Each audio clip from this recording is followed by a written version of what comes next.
What is your perspective on the new year? Well, first of all, let me say that we are extremely happy that we really achieved an outstanding result last year with a net result of more than 1.1 billion, and this despite some headwinds and despite increasing oil prices. And so we are very well positioned after significant free cash flow of 1.6 billion with a strengthened balance sheet. We are very well positioned to go into the new year. Germany as an economy is very well positioned as well. We see and record exports, and our cargo operations continue to run very smoothly, so that we, as they are normally an early indicator, are also very optimistic about the rest of the year for the core businesses. Mm-hmm. The good result made you propose a dividend of 60 cents per share for the current year. You also say the basics are basically there to also pay dividend for this year. Is it possible that we will remain at the same level, or is there no indication on that as yet? Well, as we are in the airline industry, the future is always very cloudy and clouded, so we have no clear transparency. But if we assume a normal business operation, then we should increase our profits, and with that goes along an increase in our earnings and also dividend payments. Mm-hmm. So we would be more than happy to really pay out more than we paid out this year if the business really allows this. Mm-hmm. Both you and Mr. Franz both spoke about dropping yields in Europe and a squeeze basically that affects all airlines operating there, and you also said that that might lead to the exit and of some airlines in consolidation. Isn't that a good opportunity to take advantage of that situation and possibly integrate them in a stronger airline group? Well, I think we take advantage of the situation, but in our own way, and that is by investing in new products, in very fuel-efficient aircraft and in new seats. And with more earning capacity on larger aircraft, we have significant unit cost reductions, which allows us to generate much higher profits in this part of the business, and this sets us apart from many competitors. So we do not necessarily need to own other airlines in order to do this, what we have to do. Mm-hmm.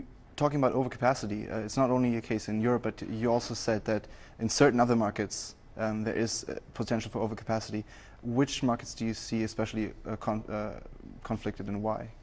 Well, it's very clear that a lot of overcapacity is being dumped in the Arab region, because there we have a very strong growth of the residing carriers there without a home market. We have also strong growth elsewhere in the world, but normally those growth rates are justified because of the population behind those carriers. In the case of the Arab carriers, there is no population, that's not even 7 million, and yet they operate more wide bodies than the Western world. We're talking about fleet expansion or renewal again. You just yesterday announced an order of the A320neo.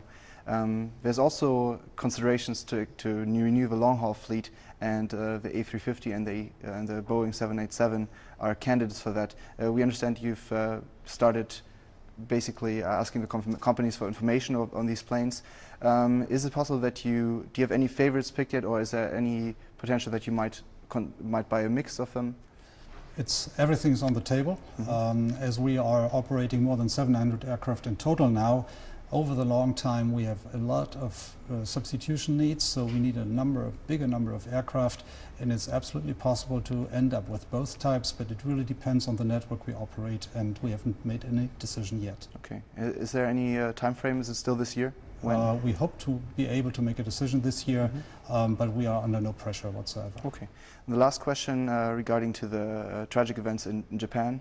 What's your rationale behind the strategy that you're following, and what is the impact basically that you see on your business? Mm-hmm. It is a very complex situation, and the information which is available is not always very transparent. In our case, we think we are obliged to provide a stable and reliable service to all our customers, and that led us to establish a temporary hub operation in South Korea, from which we operate all our flights now not to Tokyo but to Osaka and Nagoya, and those are the cities where most of the foreign companies and also embassies have relocated in the current process.